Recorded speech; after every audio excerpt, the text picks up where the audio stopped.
Hello everyone, I am Dr. Jyoti Mandala. Welcome you all to the video lecture series on the course Unity 3D.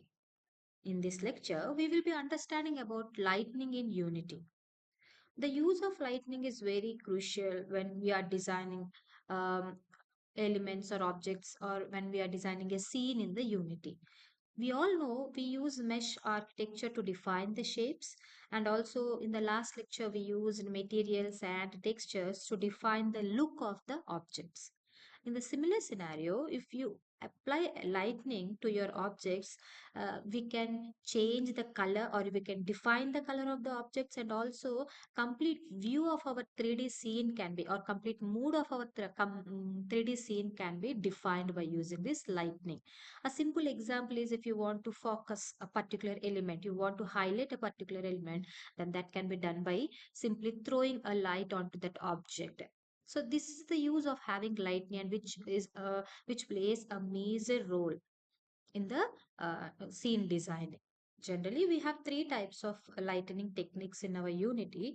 The first technique is directional lightning, and the second one is point light, and the third one is spotlight. So let us have understanding about all these three, and through in the editor how to apply these things also I'll make you understand. So let's start with the directional light. This directional light is by default every scene whenever you open, you will have this directional light connected to your scene. Directional light is nothing but it shines in a particular, like in one direction, only one in one direction it will shine. You can see in the diagram where it is focusing towards the downsides, right? So it will focus or it will shine in a particular direction, but doesn't have located like will not be fixed at one particular position. So it's one example for this one is your sunlight. And you can see here example how directional light is used. You can see it is highlighted, and depending upon the directional light, the objects that are present in that area will be highlighted. So because the wall is behind the directional light, it is not shining and it is not highlighted. It has got the shadow effect. I hope you all are understanding. So this is directional lighting. Let us see how directional lighting can be used in our editor, unit editor. Let us open this scene. You can see here, this is the scene that we have designed in our last lecture, and we have applied some textures and we have applied some materials also. The color of chair and the color of table has been changed. Now you can see this is the scene design. Even if you open a fresh scene, a new scene, you can see a new directional light by default will be there. You can select that one. Did you see here? My directional light is there. You can move the position front and back. You can like that directional light will be there.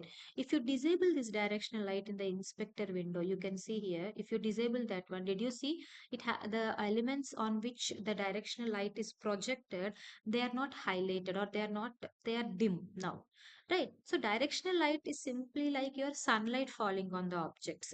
When the sunlight falls on the object, it means you are reflect, like you are illuminating that one, or you are giving highlight to those objects. And whenever you are applying this directional light, you can see here different other options are also there. You can change the position of that one, but the light will be in one direction. You can see here that the light is coming towards this direction. If you want, you can rotate this one. Did you see how it is rotated? You can see here the direction can be in one direction. When I'm trying to change the direction, did you see how the shadowing of that objects, or how the light effects has been applied? So as per your requirement, you can make use of this one. So only one point you need to understand as part of this directional lighting is the light will focus in one direction only. Whichever direction you want to focus, you can change that one. I hope this is clear to you all, right? The next type of lighting we can apply is point light. As the name itself it specifies, point light is nothing but you will have a specified location and it will send light in different directions. So you will set one position, and from that position, depending upon the range, you can set the range. Range means until which distance the light can focus.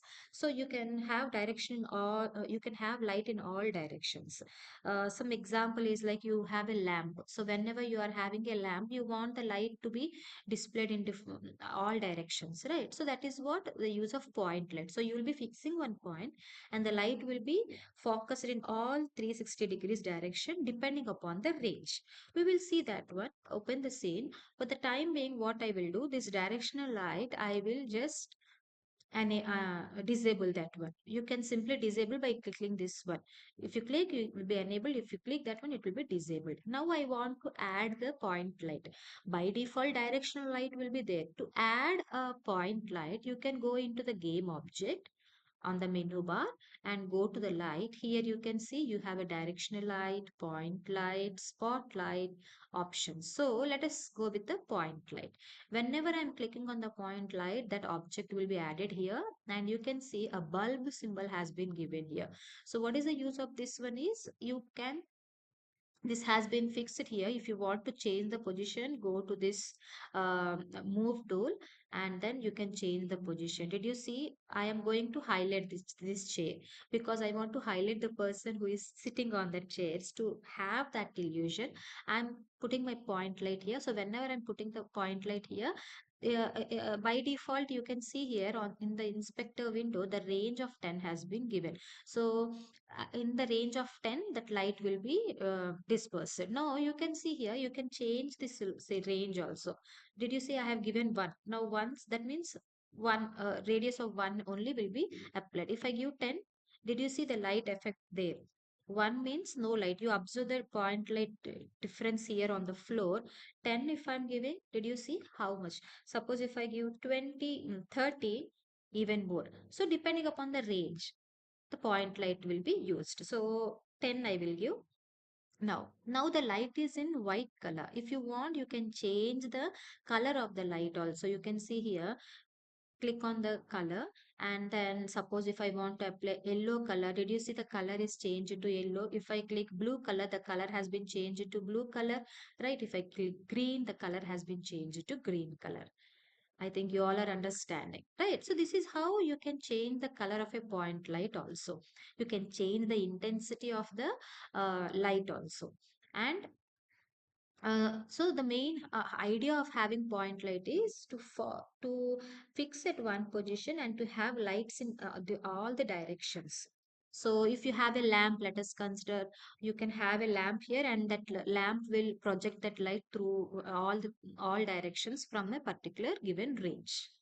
Right? This is about the point light. If I change the focus here, did you see? It is coming here. If I change here, the focus has come here. I think you all can see that, right? Okay. Whenever you are having one name board, let us consider you want to highlight your name on that board, then you can use this point light. Let's move on to the third type of lighting, that is spotlight. Spotlight is nothing but this is having a fixed position also, and it emits light in the form of a cones. Like you will, let us consider you are performing a drama in a real time scenario and you want to focus a particular person only, then in that case you will be using spotlight. So the same thing applies here also. If you want to have a focus of light in the form of a cone symbol or a cone shape, then you can go with the spotlight. Examples of that one is you have flashlights or headlights if you are going, or torch lights if you are using in your designing, then you can go with this spotlight. Did you see? It will emit or it will disperse the light in a cone shape. So let us see that one how it works. To make this understand, what I will do, I will disable this point light. Okay, and then I will try to add the spotlight. To do that one, go to the game object window and there go to lights and then you have a spotlight. So when I click the spotlight, did you see the light is emitting? Here it is added to make it even more clear. Did you see? I will move this one and you see the light is emitting in the form of a cone, right? You can set the range similar like your point light. You can set the range of your this one also. What is this? Spotlight. So if I give 5, did you see the spot? I am now I want to have a focus on this table only. Now also if you want, you can even more reduce this one, 3, right? S- Got it. Now, similar like your point light, you can change the color of this one. So the focus will be given to that uh, in that range the focus will be given. Right, I hope you all are clear how it is working and how the focus, how these three types of lightning will be applied. Now we have understood like we have directional light, point light and spotlight. If you require, as per your requirement, if your project requires, you can make use of more than one light in a scene. As an example, you see, suppose if I will disable the spotlight, I will use point light. Okay, now I have used a point light. Now I want also to use this directional light, sunlight also. Then you can make use of combination of more than one light also. That is possible. You can make use of more than one light in a scene as per your requirement. So here you are having a sunlight and you are having a point light also. I hope you all are clear. So just try to try to apply the different kinds of lightning on your scene and observe how they are working, and you can make use of them as per your requirement. I hope you all are clear with the concept of lightning in this Unity 3D. So with this, we'll come to end of today's lecture. If you have any issues, let me know in the comment section. I will be very happy to help you. Let us all meet in the next lecture. Until then, thank you all of you.